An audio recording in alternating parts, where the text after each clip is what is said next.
the question is, why did Hadhrat Issa ibn Maryam migrated and his family to Kashmir? There are some reasons. One is mentioned by me with reference to the New Testament, the Bible. And also it has a reference to the Old Testament. It was prophesied that Jesus would come to deliver the Israelites and emancipate from something, which means they will be slaves and he would deliver them from slavery. This was the prophecy of the Old Testament. Now, Hadhrat Issa came and he did not deliver them from the Roman overlordship or Roman slavery. When suggested, he said, no, I have nothing to do with that. So what did he come for? He came to deliver them from the clutches of Satan, from their slavery to Satan and satanic ways. And this is the purpose of all prophecy. But it was prophesied that he would deliver the entire Israelites, not just 2 tribes. So his mission could not have been completed until he had gone to all the Israelites and attempted to deliver them from the clutches of Satan or devil. Right? So wherever they had gone, he should have gone. And that is exactly what he himself had prophesied. He once said to his people, I'll leave you and I'll go in pursuit of the lost sheep of the house of Israel, which is interpreted by all the Christian scholars without fail. By lost sheep he means those 10 tribes of Israelites which had migrated from the mainland of Judea and Palestine and moved to some remote eastern regions.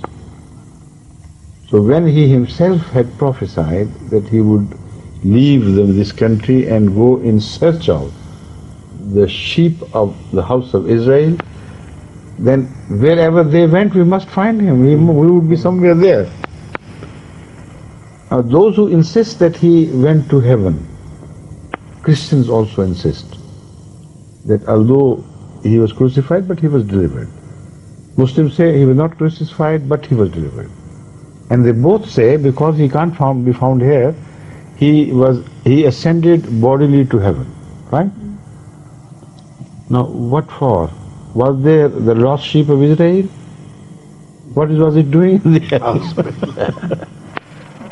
So to prove the truth of Jesus, they give him a lie. All they succeed in establishing is that our Lord Jesus was not a true man. He promised his people that he would go to heaven, go to the lost sheep of Israel, forgot the promise and ascended straight to heaven. How can it be possible? And these Christians attribute 2 lies, unfortunately. That's very saddening, a very tragic thing. To attribute lies to one's own book like some ulama do, as I've told, to your own prophet, that's not fair, is it? No. No, they attribute another lie, na'uzubillah min zalik, God forbid, Jesus couldn't have done that. They say that Jesus, while hanging upon the cross, promised the 2 robbers, one of the robbers, that wait, before the 24 hours are over, before 1 day is finished, I'll meet you in the heaven, in paradise. The 2 robbers will go also to paradise. Yeah. That is according to them. But not only that. I say, all right, did he go to paradise within 24 hours? No, he said he went to hell for 3 days in Sina. For our sake. All right, if he did it for your sake, why did he tell lies? The last thing one does is to tell the truth, to be on the right side of God, to seek forgiveness. An ordinary man also doesn't dare to tell lies at the time of his death. And look at them, they have added these things into the scriptures themselves. And that hurts us, because we believe in Jesus Christ to be a very highly honorable prophet of God who never told a lie. But you read the New Testament, that must have been added by some human hand. That Jesus told one of them that, don't worry, I'm going to meet you before the 24 hours day is over. I'm going to meet you in heaven. And where did he meet him?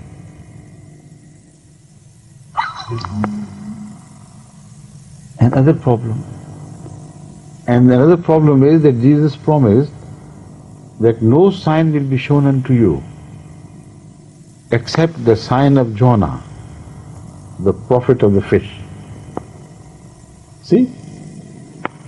And that also is a proof which we present that Jesus never prophesied that he would be killed on cross and then would be revived from the dead. His prophecy was very clear. He said, the sign which I am going to show you would be the sign of Jonah, who was swallowed by a fish, that is, the whale fish. And he was vomited by the same fish, and according to the biblical account, the Holy Quran doesn't say for 3 days and 3 nights, nowhere. But according to their own biblical statement, he remained for 3 days and 3 nights in the belly of that fish, yet he never died. He was delivered alive. And this was the sign which Jesus said, I will show you.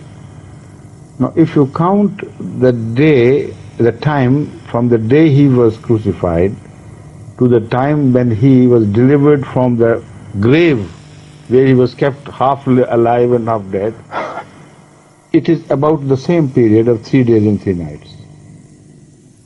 So that means he's true.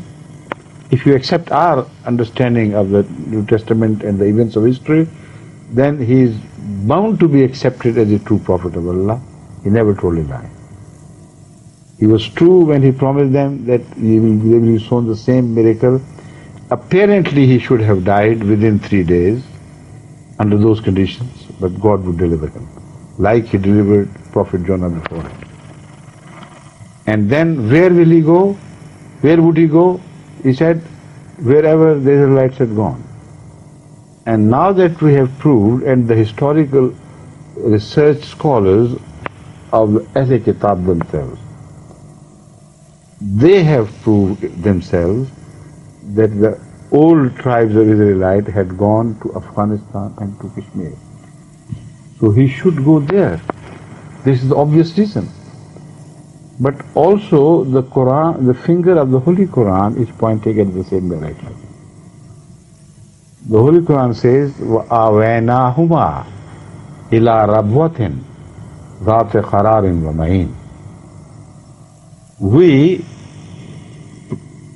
saved them both. We delivered them safely, both Jesus Christ and his mother, to a place which was plateau-like, mountainous in nature, Rabbatin, Zat-e Qararin, full of peace, and natural mountains. Now, from mountain fountains.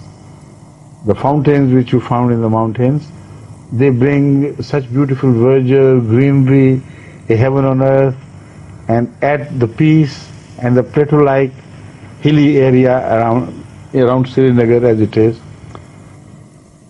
Where else could he go then?